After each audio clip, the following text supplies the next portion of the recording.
भक्ति पूजन आरती channel BPA talent of India खेड़ी मनाजात की वो चहकती कोयल पराशर परिवार की पुत्री तनिष्का अब हमारे बीच में नहीं रही। अत्यंत दुख है क्योंकि वे कल्प आयु में ही इस दुनिया को छोड़ ईश्वर के श्री चरणों में समर्पित हो गई और 18 सितंबर को तनिष्का की आत्मा की शांति के लिए हवन और शांति पाठ रखा गया, जिसमें श्रद्धांजलि सभा सैकड़ों लोगों ने श्रद्धांजलि पुष्प अर्पित किए। तनिष्का एक बहुत ही हंसमुख और पढ़ने लिखने वाली मिलनसार बच्ची थी। तनिष्का के पिताजी संजय पराशर क्षेत्र के जाने माने समाजसेवी और उसके साथ साथ फिल्मों में भी काम करते हैं और इसके साथ साथ रेलवे बोर्ड के सदस्य हैं। संजय पराशर का परिवार बड़ा ही सहज सरल और मेहनती है। सभी में प्यार प्रेम की एक अलग ही भावनाएं हैं।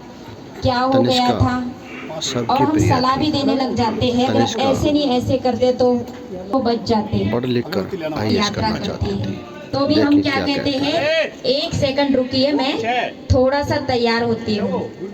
माना 2 घर छोड़ के भी हमें जाना होता है तो भी हमें तैयारी करते हैं। आज की कलयुगी दुनिया के दौर पे देख रहे हैं, कभी भी किसका अंतिम समय आ सकता है। अभी ये 22 और हमारे बीच में से उन्होंने ये शरीर छोड़े हैं और हमेशा एक परेशानी थी। अच्छा, तो कोई भी चाहे शांति में और मुक्त होकर जाए। अगर किसी भी बंधन में बंधी हुई होगी तो आगे जैसे, इसीलिए उन्होंने हमें ये शिक्षा दी है कि संसार में आए तो जाना है, लेकिन हमें अच्छे कर्म करके जाना है। इसीलिए कबीरदास जी ने भी कहा है, ऐसी करनी कर रे मनवा, दुनिया रोए आपके लिए और आप हंस हंस के जाए। हर व्यक्ति जाता है, लेकिन कईयों के कर्मों की छाप ऐसी पड़ जाती है। हम जब उनके माता जी से और उनके चाची जी से मिल रहे थे तो वो उनकी विशेषता बता रहे थे। इतनी आज्ञाकारी और वफादार थी और पढ़ाई में भी इतनी नंबर 1 थी, उसकी कोई हद नहीं।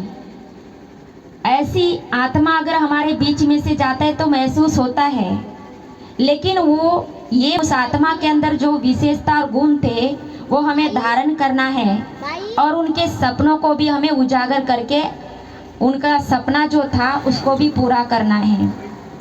और बात ये आती है, परिवार वालों ने बड़े ध्यान से सुनना है ये वाला उदाहरण।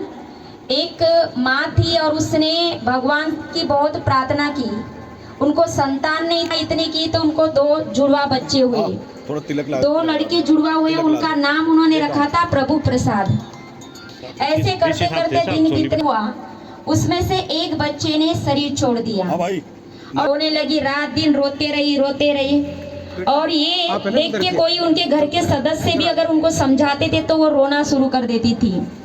एक बार वो रात में सोई हुई थी, रात में उसको सपना आया और स्वप्न में उसने ये देखा, उसने कहा मैंने ऐसे सपना देखा है, आज मैं अपने लड़के को सही रास्ता दिखा के आई हूँ। तो उसने सपना जो बताया, तो कहते हैं जब मैं सपना देख रही थी तो उसमें देखा कई सारी लाइन लगी हुई थी जिन्होंने शरीर छोड़ा था उनकी। तो हर एक के कपड़े, कईयों के कपड़े अच्छे चमक रहे थे, कईयों के हाथ में दीपक था, लेकिन एक बच्चा देखा तो उसके कपड़े भी फटे हुए थे और उसके हाथ में दीपक था वो भी टिमटिमा रहा था। तो उसने देखा कि तू कौन है, तो उसने कहा कि माँ मैं तेरा बेटा हूँ। तो बोली ये तेरी दशा कैसे बनी? सभी तो अच्छे से खुश नजर आ रहे हैं, उनके कपड़े भी अच्छे दिखाई दे रहा है, उनका दीपक भी अच्छा जल रहा है, लेकिन आप ऐसे क्यों हो? तो माँ बोले इसकी जिम्मेवार आप हो, आप रो रो के इसके कारण मेरा ये दीपक भी टिमटिमा रहा है। और उसने बेटा बताया लड़के ने, माँ अगर आप खुश रहोगे तो मैं भी खुश रहूँगा। तो माँ ने कहा कि अगर मेरा बेटा मेरे दुख के कारण दुखी है तो मैं आज के बाद दुखी नहीं होंगी। क्योंकि हम दुखी होते तो जाने वाली आत्मा भी दुखी होती है और उसके बाद उस आत्मा को मुक्ति मिलती है। श्रद्धांजलि देनी है। और जब हम यज्ञ रचते हैं, जैसे हवन वगैरह करते हैं, तो हवन में क्या क्या करते हैं, क्योंकि ये शरीर जो है हमारा 5 तत्वों से बना हुआ है और 5 तत्वों में क्या हो जाता है, मिल जाता है। कहते हैं माटी का पुतला और माटी में ही मिल जाता है।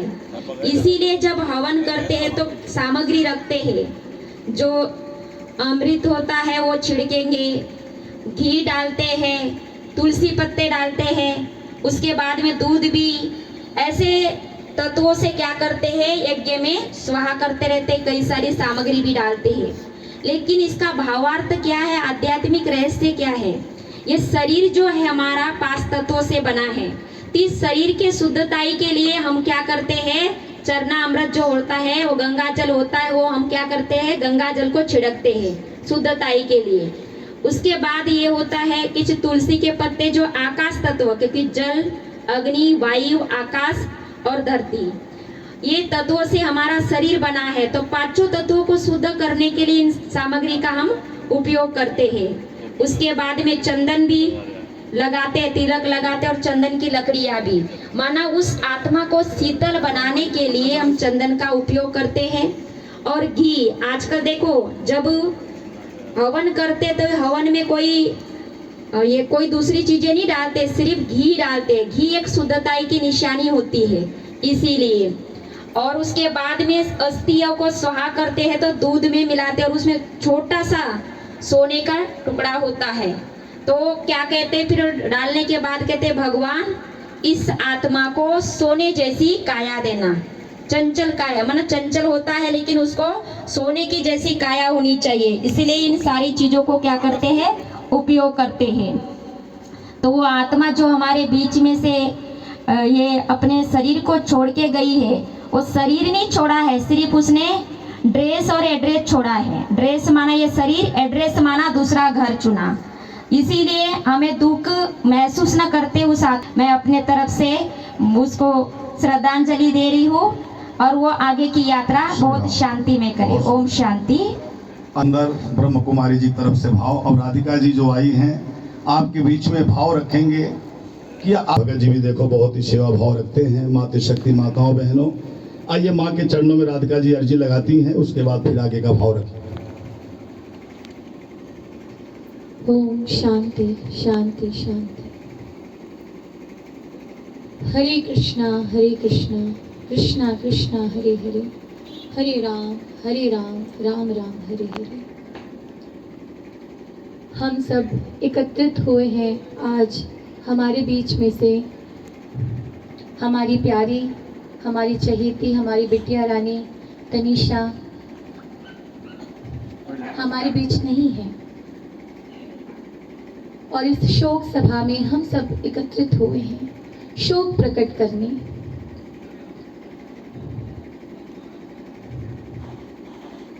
आपने सुना कि आत्मा शरीर छोड़ती है, वो अजर है, अमर है। आत्मा को कोई जला नहीं सकता, मार नहीं सकता, कुछ नहीं कर सकता। उसको सिर्फ शरीर छोड़ना होता है। जैसे हमने आज ये वस्त्र पहना है, कल हम दूसरा वस्त्र पहनते हैं, उसी प्रकार हम सबको अपने शरीर को छोड़कर जाना होता है दूसरे शरीर की यात्रा करने। ये सब हम जानते हैं, पर इसके बाद भी हम निराश हो जाते हैं जब हमारे बीच में से कोई चला जाता है, हमारा अपना। सबको जानते हुए भी निराश हो जाते हैं, क्योंकि निराश का कारण क्या है? निराश का कारण है अज्ञानता। निराश का कारण है जो हम जानते हुए भी, हम होश में रहते हुए भी हम बेहोशी में रहते हैं। हमें लगता तो है हम जीवन जी रहे हैं, जान रहे हैं, जग रहे हैं, सो रहे हैं, खा रहे हैं, पी रहे हैं, पर उसमें भी एक बेहोशी है, उसमें होश नहीं है। और हमारे शास्त्र कहते हैं जो भी कार्य करो होश पूर्ण करो। आप खा भी रहे हो तो होश पूर्ण खाओ, आप चल रहे हो, अपने कदम रख रहे हो तो होश पूर्ण रखो। निराशा का कारण ये है कि जब बच्चा जन्म लेता है तो हम उत्सव मनाते हैं, बहुत उत्सव मनाया जाता है, छठी मनाई जाती है 40 दिन पे, जैसे जैसे जिसके यहाँ नियम होता है, संस्कार होते हैं, उस प्रकार भांति लोग जन्म पर उत्सव मनाते हैं। हमारे शास्त्रों में मरण में भी उत्सव का प्रावधान है, पर हम वो नहीं मनाते। जन्म और मरण दोनों उत्सव की तरह ही होना चाहिए कि जब हमने जन्म लिया तो उत्सव मनाया गया, और जब हम मृत्यु को प्राप्त हो गए तो भी वो उत्सव होना चाहिए, क्योंकि इस जीवन से हमारी मुक्ति हो गई। अब दूसरी यात्रा के लिए जाना है, शरीर तो छोड़ना ही पड़ेगा। कब तक इस शरीर में रहोगे? 20 वर्ष, 30 वर्ष, जिसकी जैसी आयु, 50 वर्ष, 60 वर्ष, 70 वर्ष, जाना तो होगा, छोड़ना तो होगा। अगर इसको स्वीकार कर लें तो निराश हम नहीं होंगे, उदास नहीं होंगे। जब हमारे भीतर कोई जाए, हमारे परिवार से कोई जाएगा, हमारे बीच में से कोई जाएगा, थोड़ी देर तो निराशा होगी, पर जब ये ज्ञान की ज्योति जागृत हो जाएगी कि कौन जा सकता है, कौन मर सकता है, गया तो शरीर है, जलाया तो शरीर को है, आत्मा तो वही है। एक गुरु से एक शिष्य ने प्रश्न पूछा कि भगवान, आप कहते हो कि आत्मा अजर है, अमर है, पर जब आत्मा चली जाती है तो क्या वो इतनी जल्दी चली जाती है? हमारे बीच इतने वर्षों तक रही और इतनी जल्दी चली जाती है। गुरु ने उत्तर में कहा कि इतनी जल्दी नहीं जाती। कौन कहता है जाती है? जब हमारा शरीर अर्थी पर रहता है और हमारे चारों ओर हमारे परिवारजन, हमारे प्रियजन, हमारे मित्रगण, पति पत्नी, भाई बंधु, बच्चे हमारे आसपास रहते हैं, हमारी अर्थी के आसपास रहते हैं, तो वो आत्मा सोचती है कि रो क्यों रहे हैं, उसको अच्छा नहीं लगता। गुरु ये उत्तर दे रहे हैं शिष्य को, जब उन्होंने पूछा कि आत्मा क्या इतनी जल्दी चली जाती है, तो आत्मा देखती है कि रो क्यों रहे हैं। आत्मा प्रवेश करना चाहती है अपने शरीर के अंदर। कैसे प्रवेश करना चाहती है? जैसे हमारे कान के जो छिद्र है, हमारे नाक का जो छिद्र है, जो मुख है, अगर कोई मरा है तो उसका मुख खुला रह जाता है, तो आत्मा उसके द्वारा प्रवेश करना चाहती है। वो इतनी जल्दी अपना शरीर छोड़ना नहीं चाहती। ये हमारे साथ भी होगा।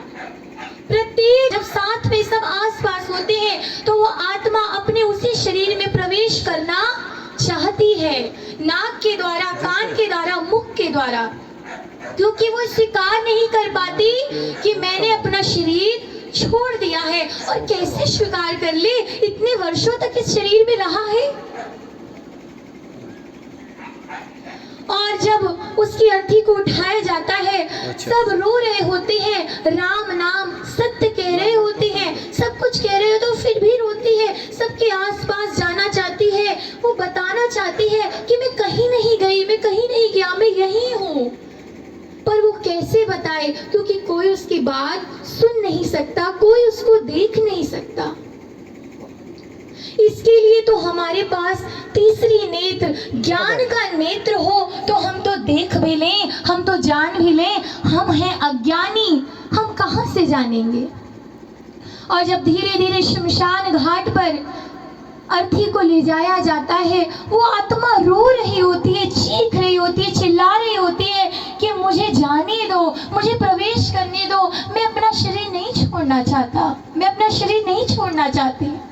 और जब अग्नि उस शरीर को लगाया जाता है तब तो मानो और रोती है, और धीरे धीरे एक एक करके जब सब, जो इतनी भीड़ लगी रहती है, 100 की संख्या, 200, 300, जैसा व्यक्ति का व्यक्तित्व होता है उसी की भांति ही भीड़ इकट्ठी होती है ना। आपका व्यक्तित्व ही तो बताएगा कि आपसे कितने लोग जुड़े हैं।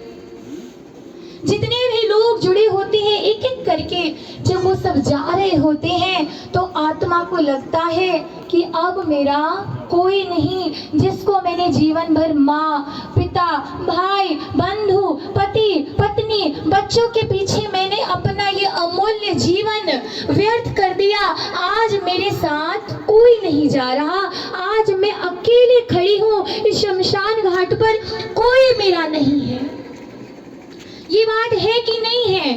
आप कितना भी कह लो कि हम तुमसे बहुत प्यार करते हैं, बहुत प्रेम है, पर जब बात आती है मरने की तो कोई मरने के लिए तैयार नहीं होता, कोई हमारे साथ नहीं जाता, क्योंकि मृत्यु ऐसी चीज है, नहीं जाया जाता, भय लगता है, डर लगता है।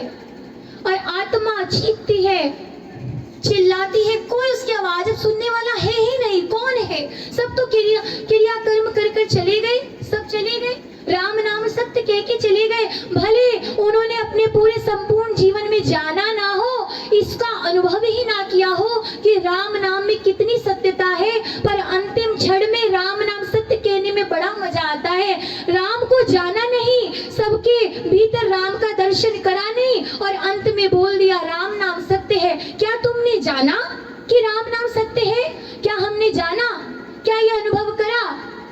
कहते हैं विश्वास, पहले विश्वास फिर मानो, नहीं, जो विरले हैं, जो महात्मा कहते हैं पहले जानो फिर मानो। कहते हैं ना, पहले इस्तेमाल करो फिर विश्वास करो। सुना है?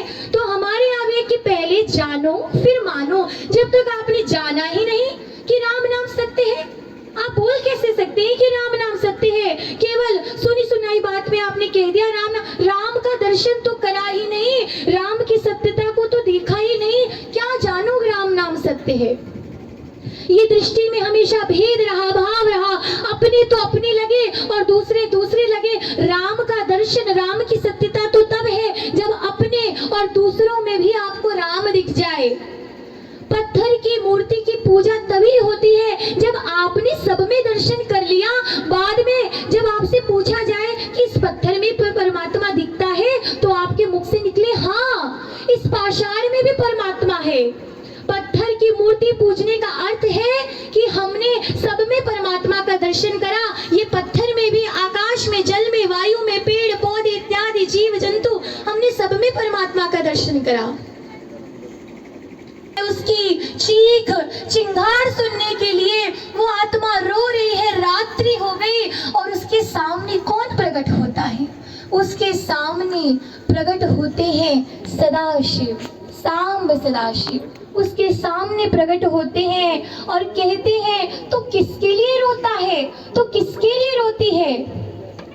कौन है तेरे अपने जिसको तूने अपना माना? वो तो छोड़कर चले गए। वो तो कुछ घड़ी, 1 घंटा 2 घंटा कोई रो लेगा, किसी के जाने से कोई कितनी देर रो लेगा, कितने वर्ष रो लेगा, भूल जाएगा। शिव उसे कहते हो, कहते नहीं, मेरी माँ मेरे लिए रो रही है, मेरे पिता मेरे लिए रो रहे हैं। तब सांब सदाशिव उसको जन्मों जन्मों की कैसेट दिखाने लगते हैं कि तू किसको माँ मानता है? क्या ये तेरी माँ है? चलो अगले जन्म का दिखाता हूँ, क्या ये तेरी माँ है? क्या ये तेरे पिता है? जन्मों जन्मों का उसको वो फिल्म दिखाया जाता है आत्मा को कि कौन से माता पिता है, बता, कौन से जीवन के माता पिता तेरे असली हैं? कौन से जीवन काल जब तूने जन्म लिया, कौन से एड्रेस, कौन से गांव के तेरे माता पिता सत्य हैं, तू ही बता। तब आत्मा को लगता है कि कोई सत्य नहीं है, मुझे तो इस परमात्मा ने एक मौका दिया था, मानो ये जगत एक फिल्म है, हम यहाँ पर अपनी अपनी अदाकारी करने आए हैं, हमारा जो रोल है हम उसको निभाने आए, उसको शिद्दत से निभाएं और ध्यान रहे कि पाना परमात्मा को है और रोल निभाना है यहाँ पे बेटे का, बेटी का, पर केंद्र पे किस पे हो कि परमात्मा को पाना है। अपना रोल तो निभाना, ये नहीं कि सब कुछ छोड़ छाड़ कर हम चल दिए वन में। सब कुछ छोड़ छाड़ कर वन में जाना तो बड़ा आसान है, पर परिवार के भीतर रहकर आप सन्यासी हो जाओ, ये बहुत बड़ी बात है। क्योंकि परिवार के लोग कहाँ सन्यासी होने देंगे? बच्ची की भी सुननी है, बड़ों की भी सुननी है, इसका भी सुनना है, उसका भी सुनना है, और अपने सन्यास को भी पाना है। वन में जाना बहुत आसान है, सब कुछ जी जंजाल को छोड़कर हम भाग गए, पर परिवार के भीतर जंजाल में रहकर, मोह माया में रहकर भी हम मोह से दूर हैं। यही है असली सन्यास, यही है असली मुक्ति। इस कथा के माध्यम से गुरु महाराज ने शिष्य को बताया कि जानवे, तो कहता है ना कि आत्मा कितने दिन तक रहती है? आत्मा 13 दिन 15 दिन तक रहती है, हमारे आसपास हमारे घर में रहती है। हमारा स्वभाव देखते, क्योंकि जाना नहीं चाहती, कैसे चली जाएगी?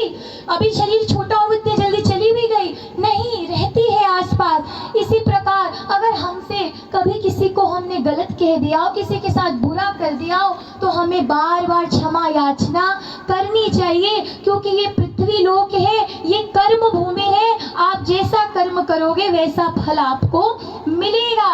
और ये कोई बाद में नहीं मिलता कि बाद में यहाँ पे जिसने जो कर्म किया है उसका फल उसको तत्क्षण ही मिला है। आप देख ना सको तो वो बात अलग है, या तो बुढ़ापे में, या उसको कुछ कर्म तो ऐसे, कुछ पाप तो ऐसे आप अभी करो आपको तुरंत फल मिल जाता है। आप किसी के साथ बुरा करो, आपको खबर आ जाएगी कि आपके परिवार में किसी के साथ बुरा हो गया। तो कर्म का फल मिलता जरूर है। कभी आपसे किसी से भी कुछ बुरा आपने तनीषा को कह दिया हो, भला बुरा कुछ भी कह दिया, तो यही पल है, मांग लेना क्षमा, फिर मौका नहीं मिलेगा। क्योंकि कई बार हम भूल जाते हैं ना, कुछ भी कह देते हैं, जो भी मुख में उठपटांग आता है। गुरु महाराज कहते हैं कि आत्मा यही रहती है, आत्मा नहीं जाती। और आत्मा जब मर जाती है तब उसको पता चलता है, जब जीवन हाथ से निकल गया तब उसको पता चलता है कि मेरा तो कोई था ही नहीं, मैं आई किस लिए थी, मैं आया किस लिए था, और पूरा जीवन मैंने व्यर्थ कर दिया। जीवन व्यर्थ हम कर देते हैं। 60 वर्ष देते हैं भगवान, 70, किसी की तो 100 वर्ष भी आयु हो जाती है। और पूरे जीवन हम करते क्या है? सुबह उठते हैं, अपना नित्य कर्म करा, खाना पीना खाया, मौज मस्ती करी, और फिर से अपना काम करके रात को सो गए। कभी उस परमात्मा का ध्यान नहीं करा, कभी उस दर भटके, कभी किसी ने बोल दिया ये बाबा बहुत आपको धन देंगे, दौलत देंगे, वहां सर झुका लिया, कभी वहां सर झुका लिया। एक पे तो कभी विश्वास हमारा टिका ही नहीं। जहाँ जिसने घुमाना चाहा हम घूम गए, हमने कभी ध्यान करा ही नहीं। अंतर यात्रा तो हमने कभी करी ही नहीं। अंतर यात्रा यानी जो आप अपने भीतर जब अपनी आंखों को मूंदोगे तो आपको सिर्फ शून्य दिखाई देगा, अंधकार, घोर अंधकार। पर जब धीरे धीरे धीरे धीरे आप ध्यान में उतरोगे तो उस जैसा भीतरी जो उजाला है, भीतरी जो स्वर्ग है, उस स्वर्ग कहीं और नहीं है। हमारे शास्त्र पुराण बड़े बड़े महात्मा कहते चले गए कि ध्यान करो, ध्यान करो, भीतर की जो ज्योति है उसको जागृत करो। वो सुष्ट अवस्था में है, उसका ध्यान करो। भीतर की जो ज्योति है उसका दर्शन कर लो। जीते जी अपने भीतर की ज्योति का दर्शन कर लो, क्योंकि जीवन जा रहा है, पल पल जीवन जा रहा है। ना बर्थडे सेलिब्रेट करते हैं, पर इसमें सेलिब्रेशन क्या? अगर सोचा जाए तो हमारी तो उम्र घट रही है, एक वर्ष, हम तो और आगे बढ़ गए, पर हम इसमें भी सेलिब्रेशन करते हैं। ऐसे मूर्ख हैं कि उसमें तो सेलिब्रेशन करते हैं, और जब कोई मर जाता है तो रोते हैं। कैसी मूर्खता! क्योंकि हमने जन्म और मृत्यु का असली जो उसका डेफिनेशन है, जो उसकी बात है, वो हमने जानी ही नहीं कि जन्म लिया है तो मृत्यु भी होगी। उसको स्वीकार करके और हमने उस आत्मा से क्षमा याचना करते हुए भगवान से यही प्रार्थना करनी है कि भगवान इस आत्मा को अपने चरणों में स्थान देना। जो भूल चूक हमसे हो गई हो जाने अनजाने में, उसको भी क्षमा करना। एक बार मेरे साथ आप सब, क्योंकि समय बहुत कम है और सबका ध्यान घड़ी पे है बार बार, तो एक बार मेरे साथ आप सब पीछे बोलते हुए हरे कृष्णा हरे कृष्णा कृष्णा कृष्णा कृष्णा कृष्णा अरे भाई बोलो, सुनाई तो कृष्णा हरे कृष्णा कृष्णा कृष्णा कृष्णा कृष्णा हरे हरे हरे हरे हरे राम राम राम राम राम राम हरे हरे हरे हरे हरे कृष्णा कृष्णा कृष्णा कृष्णा कृष्णा कृष्णा हरे हरे हरे हरे हरे राम राम राम राम राम राम हरे हरे हरे हरे हरे हरे हरे हरे कृष्णा कृष्णा कृष्णा कृष्णा हरे हरे हरे राम राम राम हरे हरे। एक छोटा सा भाव। और आज हम बिटिया तनीषा की आत्मा के लिए सब ने प्रार्थना की कि भगवान उस पुण्य पवित्र आत्मा को अपने चरणों में विलीन हो, उनका पुण्य प्राप्त करें। तो आज हमने बहन जी के और जी के जो प्रवचन सुने, ये सत्य वचन है कि जन्म लिया तो मरना भी सभी को है, और इस सत्य को हमें स्वीकार करना चाहिए। ओम शांति। भाई देखो, ये तो सृष्टि का नाटक है। इसमें तो जो कोई व्यक्ति आता है उसको हर एक व्यक्ति को जाना पड़ेगा। परमानेंट तो यहाँ पर कोई है नहीं। लेकिन हम तो ये कहेंगे कि इस आत्मा का इतने दिन का ही पार्ट था। अब इनको इस पार्ट को ख़त्म करने के लिए आगे के पार्ट को शुरू करना है, और इसीलिए शायद परमात्मा ने उनको बुलाया है। तो परमात्मा को उनसे कोई ऐसा श्रेष्ठ कार्य ही करवाना ही होगा। तो हम तो कहेंगे कि जहाँ भी ये आत्मा जाए वहाँ पर इनको बहुत अच्छा परिवार मिले और ये आगे का पार्ट अपना प्ले करें।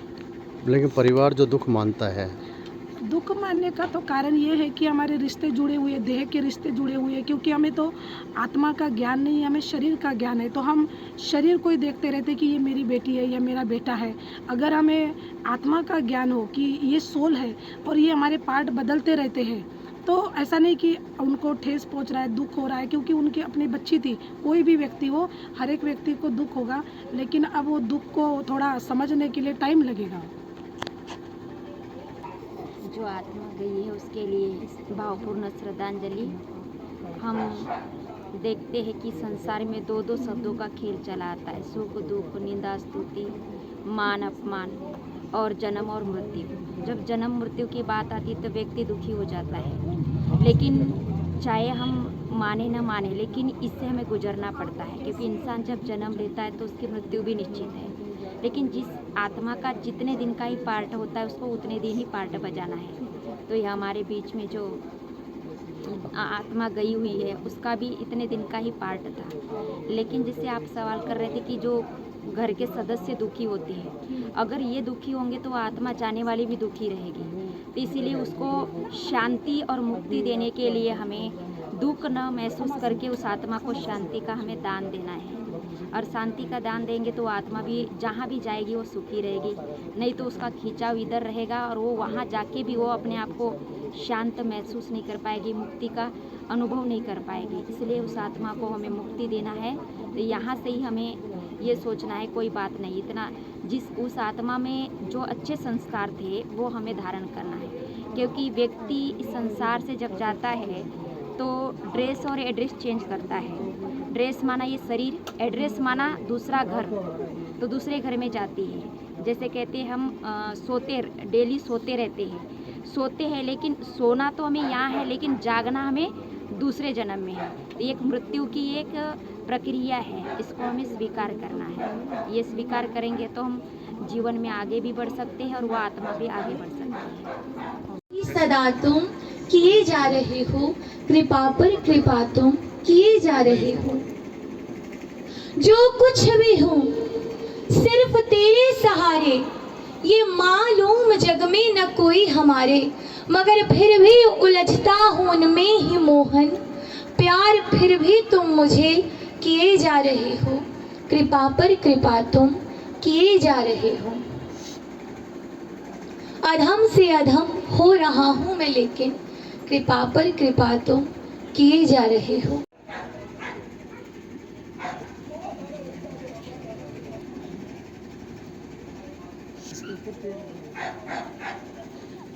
बैठे परमात्मा को मेरा प्रणाम।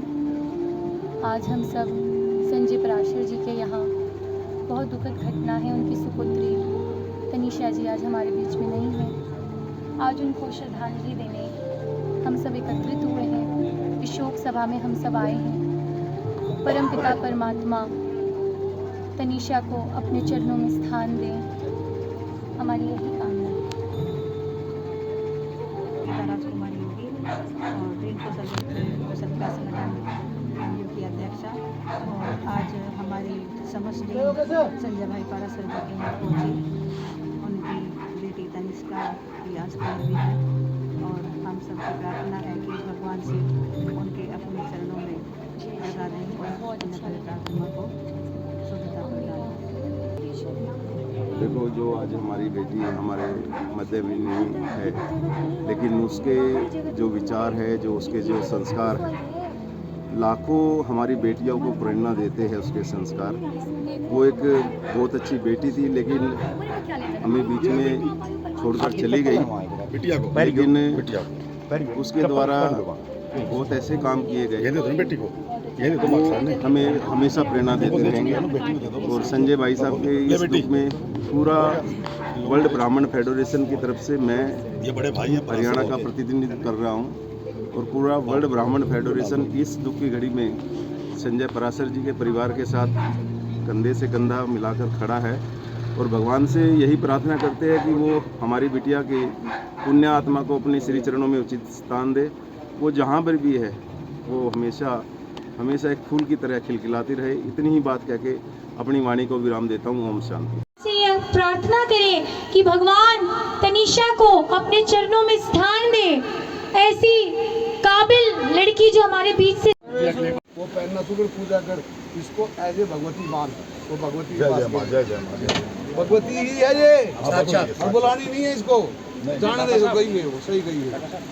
दुर्वरेण्यं भर्गो देवस्य धीमहि धियो यो नः ओम भूर्भुवः स्वः तत्सवितुर्वरेण्यं भर्गो देवस्य धीमहि शान्तिरो सदया।